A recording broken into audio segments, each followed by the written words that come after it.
নমস্কার, আপনাদের সকলকে স্বাগত জানিয়ে শুরু করছি আজকের পর্বের জনমত। আমি সুজিত চট্টোপাধ্যায় রয়েছে আপনাদের সঙ্গে। আজ জনমত যাব গ্রাউন্ড জিরোয়, যাব রানাঘাট লোকসভা কেন্দ্র।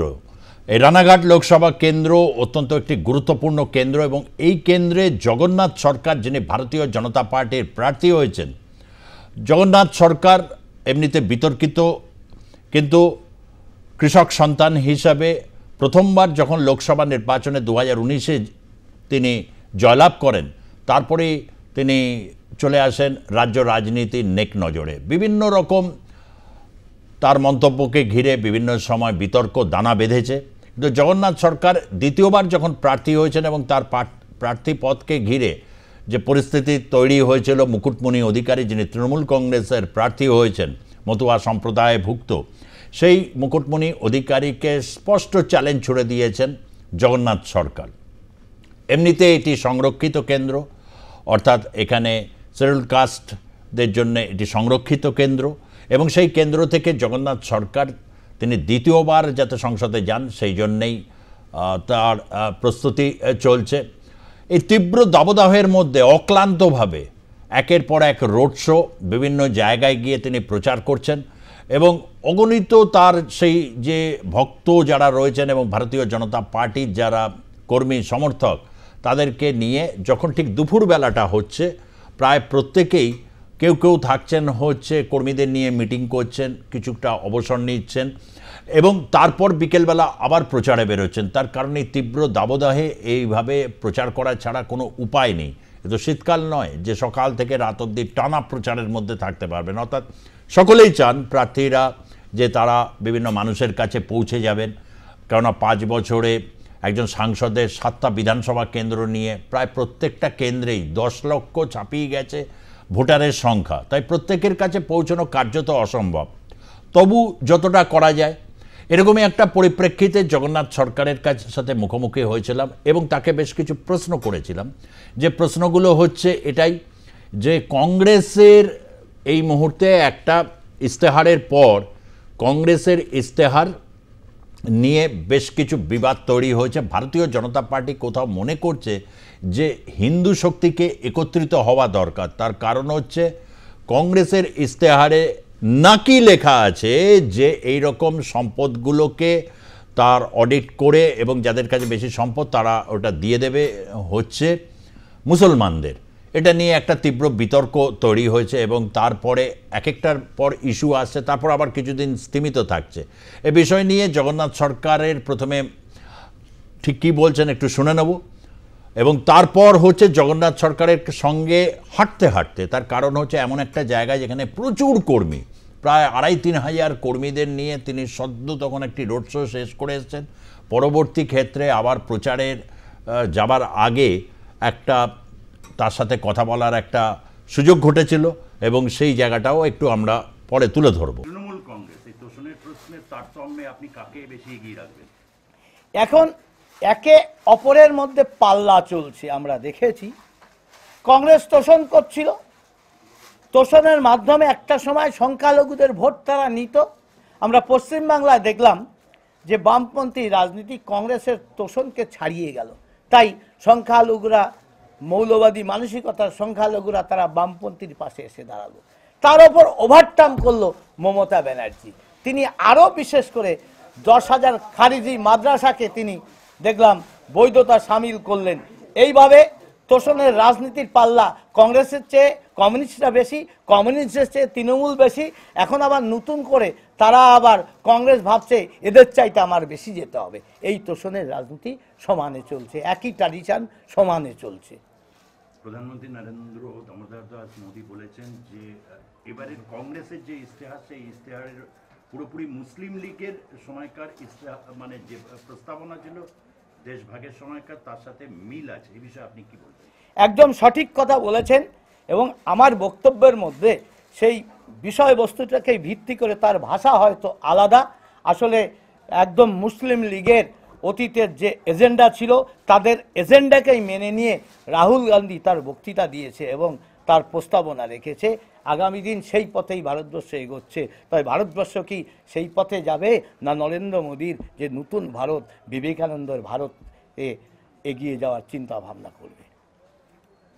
কোথাও কি আপনার মনে হয় যে এই যে তার আগে যে আপকি বার 400 পার এই যে স্লোগান, এর থেকে কোথাও একটা জায়গায় কংগ্রেস কি একটা কোথাও জায়গায় প্রভাবিত করলো তার ইস্তেহারের জায়গা থেকে এনে যে এখন হচ্ছে ইস্যুটা পুরোপুরি হচ্ছে সম্পদের ক্ষেত্রে যে ডিস্ট্রিবিউশনটা ওরা করবে বলছে, সেটাকেই এখন বিজেপি ফোকাস করতে চাইছে? একদম ঠিক তাই। কংগ্রেস দিশাহারা, 10 বছরের মধ্যে তাদের প্রাণ যায় ধুকফুক করছে। তাই তারা নতুনভাবে দেখলো নরেন্দ্র মোদী যেখানে 400 পারের স্লোগান দিচ্ছে, দেশবাসী প্রস্তুত, তাহলে এই গতিকে আমি রোধ করতে পারবো না, কারণ উন্নয়নের ইতিহাস তাদের নেই। উন্নয়ন দিয়ে তিনি পারবেন না এবং সুশাসন দিয়েও তিনি বিজেপির টেক্কা দিতে পারবেন না। তাই তিনি নতুন করে সুশ্রীদের ভাগ বাটোয়ারা বা সংরক্ষণের বিষয় এনে প্রলোভিত করছে নেগেটিভ শক্তিকে। যে রায় বেরিয়েছে কলকাতা হাইকোর্টের যে ঐতিহাসিক রায়, সেই রায়ের পরিপ্রেক্ষিতে আপনার রানাঘাট লোকসভা কেন্দ্রে এর প্রভাব কতটা পড়বে বলে আপনি মনে করেন? দেখুন, একটা সরকার যে টোটালি চোরের সরকার এবং ব্যর্থ সরকার, সবচাইতে এত দুর্নীতি করেছে, একাধিক মন্ত্রী জেলে যাচ্ছে তবুও তাদের সরানো হয় না। এবং একের পর এক হাইকোর্টের রায় হয়েছে। গত পরশু দিনের যে রায় হয়েছে, মমতা ব্যানার্জির যদি মনুষ্যত্ব থাকতো, বেকার যুবকের প্রতি কোনো দুঃখ দয়া মায়া থাকতো, তিনি গদি ছেড়ে সাধারণ মানুষের সঙ্গে সামিল হতেন, বলতেন আমি ব্যর্থ হয়েছি, বাংলার উন্নয়ন আমি করতে পারিনি, আমি বেকারদের চাকরি দিতে পারিনি, সর্বক্ষেত্রে দুর্নীতি, সব ক্ষেত্রেই কোর্টের অর্ডারে সমস্ত চাকরি বাতিল হয়েছে, চাকরি যাদের দিয়েছিল সেটাও আজ বাতিল হলো। এই দুঃখ দুর্দশার জন্য অপদার্থ চোরের সরকার মমতা ব্যানার্জির মদতে হয়েছে। টোটাল প্রশাসনকে তিনি চোরে পরিণত করেছেন।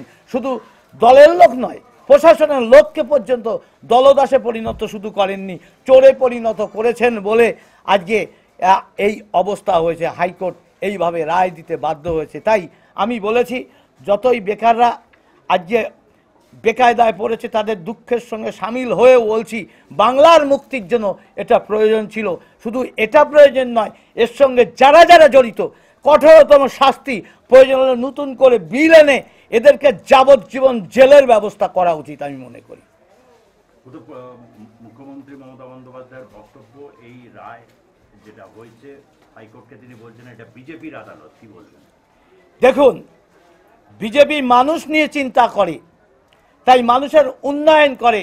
বিজেপি ন্যায়ের পক্ষে চলে, তাই ন্যায়ালয়ের বিচারপতি আইনের পক্ষে রায় দিলে বিজেপির সঙ্গে যদি মানসিকতার সঙ্গে মিলে যায়, তার জন্য বিচারপতি দোষী নয়, তার জন্য বিজেপি দোষী নয়। আমরা নীতিনিষ্ঠা প্রতিষ্ঠার জন্য যাই। তাই রায় কার মিলল এটা আসল কথা নয়। মমতা ব্যানার্জির লক্ষ্যই হচ্ছে বিজেপিকে অপরাধী করে একটা সম্প্রদায়কে তুষ্টিকরণ। আর তিনি হাইকোর্টের রায়কে মানেন না। আমার তো মনে হয় এর জন্য ওনার শাস্তি পাওয়া উচিত। কোর্টকে যেভাবে অবমাননা করছে, তার রায়কে যেভাবে বৃদ্ধা আঙ্গুল দেখাচ্ছেন, তিনি সংবিধানকে মানেন না, তিনি বিচার বিভাগকেও মানেন না। তাই অবিলম্বে তার গ্রেপ্তারি প্রয়োজন। দেখুন, একটা প্রবাদ লোকে বলে 200%, কিন্তু অঙ্কের নিয়মে 200% হয় না, 100%ই সর্বোচ্চ। তাই এখানে জয় একদম নিশ্চিত। যে আপনি 100% বলুন আর 200% বলুন, এখানে পার্থক্য কতটা হবে? 4 লাখ হবে কি হবে না, এটা হচ্ছে প্রশ্ন। এবং এই ক্ষেত্রে কি তোষণের রাজনীতিকে আপনি প্রধান বলবেন, যে মমতা বন্দ্যোপাধ্যায়ের যে ব্যর্থতা না, দুর্নীতি প্রধান কারণ হয়ে দাঁড়াবে তার পতনের জন্য? দেখুন, রাজনীতি সহজ সরল বিষয় না, এক কথার উত্তর হয় না। আজকে যে বাতাবরণ তৈরি করেছে, অবশ্যই তোষণের রাজনীতির জন্যই বাংলার এই বাতাবরণ হয়েছে। আর যে রাজনৈতিক পঙ্কিল অবস্থা তৈরি করেছে বাংলায়, তারই জন্য পদ্ম চাষ হচ্ছে, পদ্ম প্রস্ফুটিত হচ্ছে, যতদিন যাচ্ছে পদ্মের বিকাশ ঘটছে। তাই এবার লোকসভা নির্বাচনে ব্যাপক ফল হবে।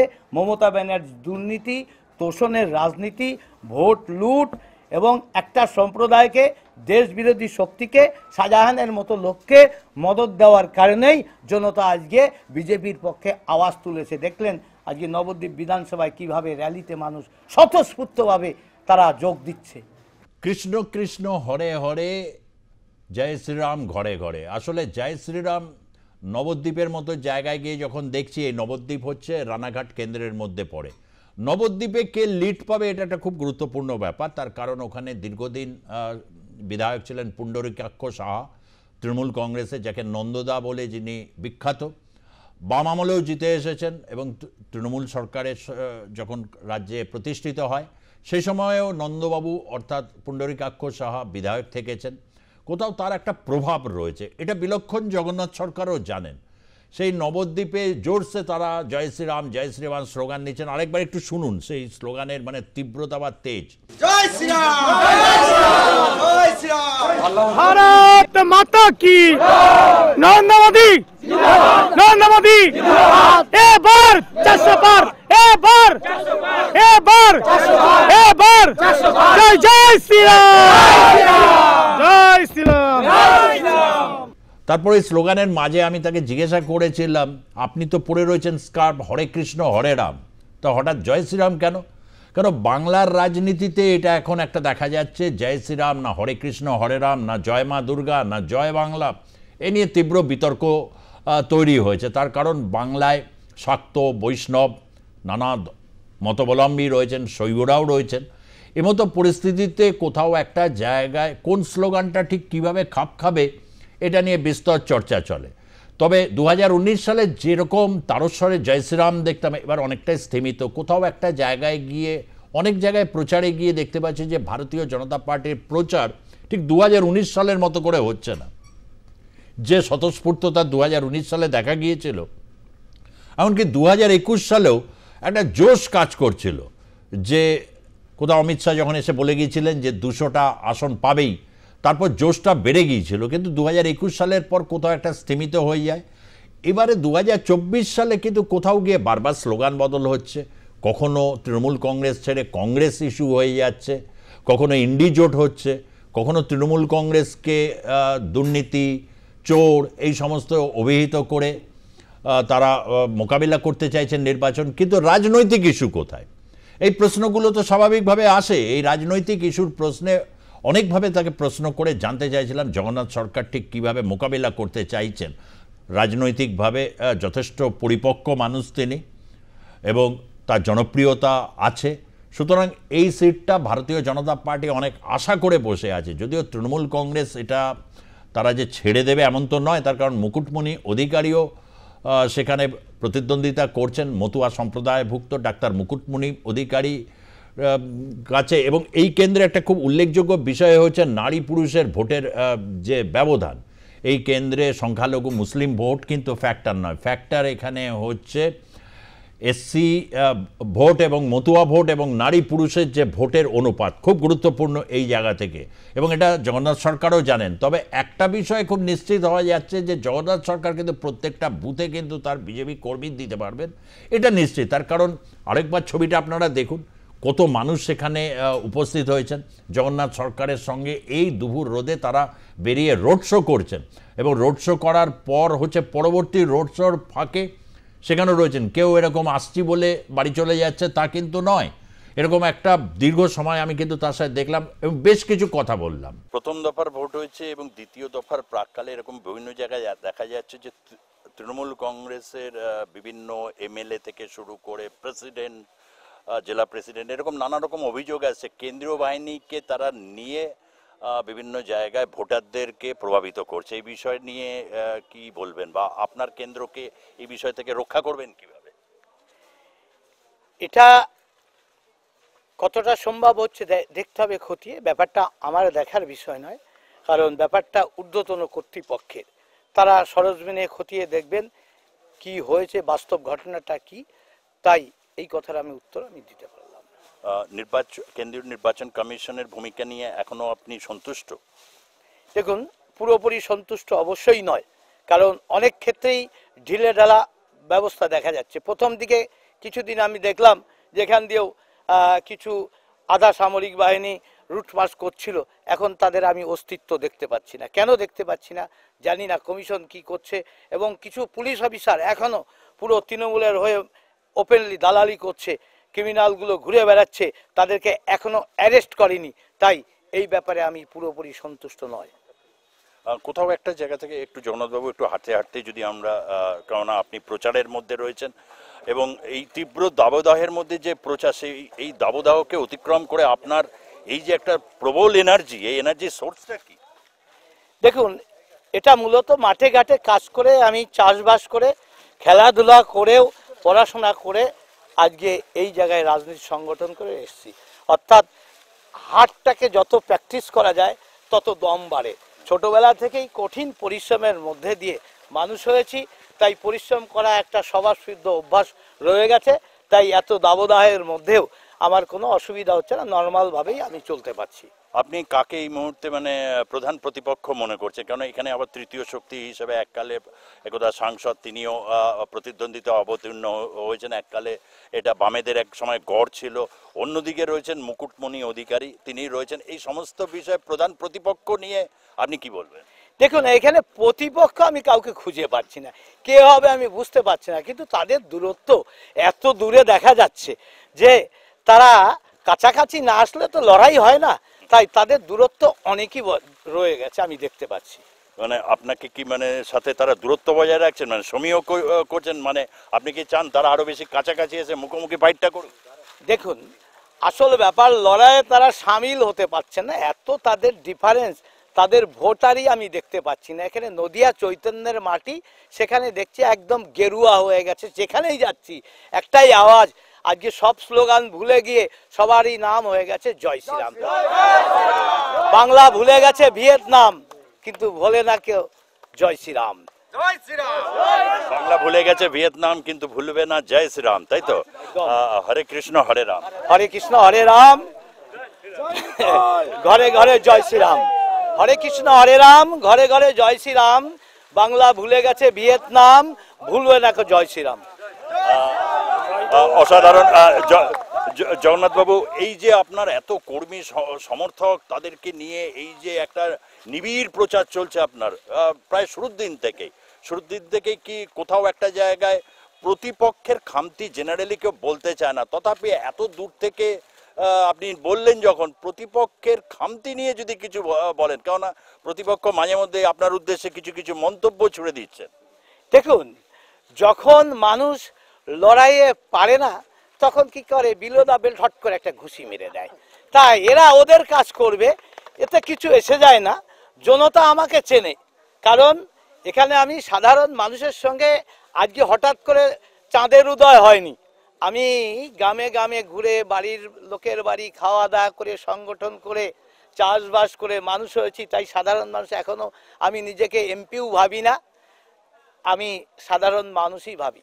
তাই সকলে যখন আমার কাছে আসে, তারা কোনো আলাদা এমপির সঙ্গে একটা দূরত্ব থাকে, সেই দূরত্ব নিয়ে কেউ কথা বলে না। আমি যেমন একজন মানুষ, সেই হিসাবেই তারা কথা বলে। তাই এত জনপ্রিয়তা বা মানুষ আমাকে ভালোবাসে, তার এটা কারণ। আর যারা জেলাসিতে ভোগে, রাজনীতিতেও নিজের মধ্যেও থাকতেই পারে, এটা স্বাভাবিক। কেউ কেউ আমার বিরুদ্ধে অপপ্রচার করে মানুষ কিন্তু গ্রহণ করে না। কারণ আমি যেভাবে একটা স্কুলের শিক্ষকতা, খেলাধুলার শিক্ষক কোয়েড স্কুলে করেছি, কোনোদিন আমার বিরুদ্ধে কেউ সমাজ বা কেউ কোনোদিন আঙুল তুলতে পারেনি, কেউ কোনো রকম সংশয়ের কথাই বলে না। রাজনৈতিক ফোরেরা আমার বিরুদ্ধে অনেক কিছুই বলবে, একটা প্রবাদ আছে, অপপ্রচারও বোধহয় কিছুটা প্রচার। জগন্নাথবাবু, সত্যি একটা হচ্ছে আপনি কখনো কখনো বিতর্কে আসেন, কিন্তু আপনি জনপ্রিয়।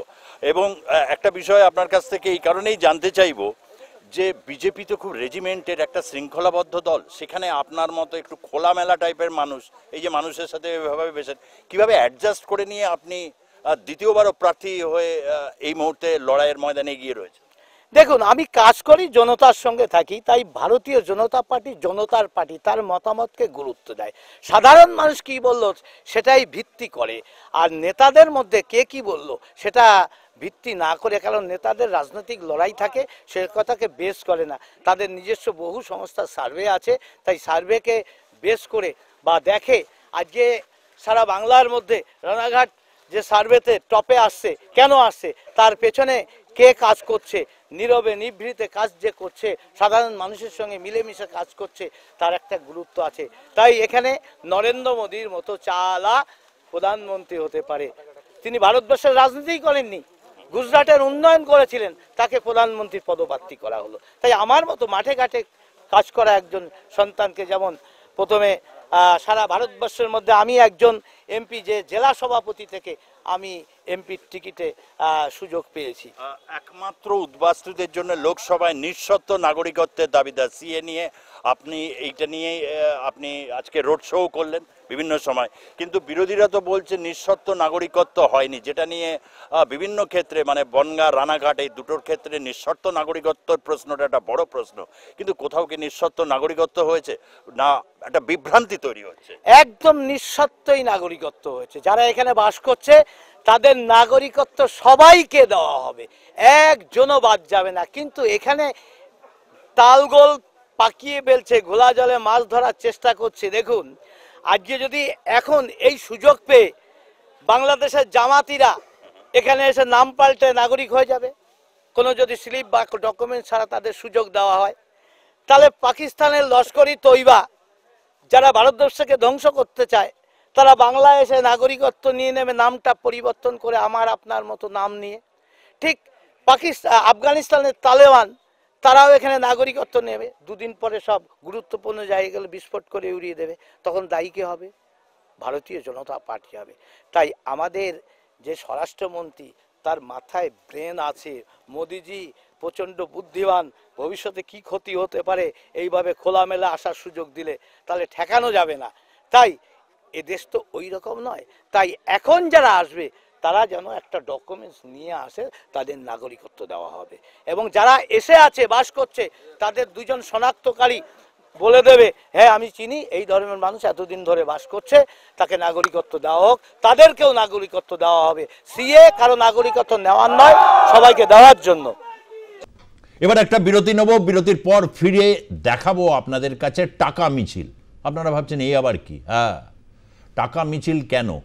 বিশেষ করে আজকে যখন আন্তর্জাতিক শ্রমিক দিবস, এক সময় বাংলায় প্রচুর শিল্প কলকারখানা ছিল, তারপর পুঁজির পলায়ন হতে হতে এমন একটা জায়গায় গিয়ে দাঁড়িয়েছে যে বাংলার শিল্পপতি বা শিল্পোদ্যোগীদের নিয়ে সেরকম ভাবনা চিন্তা করার মতো সেরকম পরিস্থিতি ছিল না।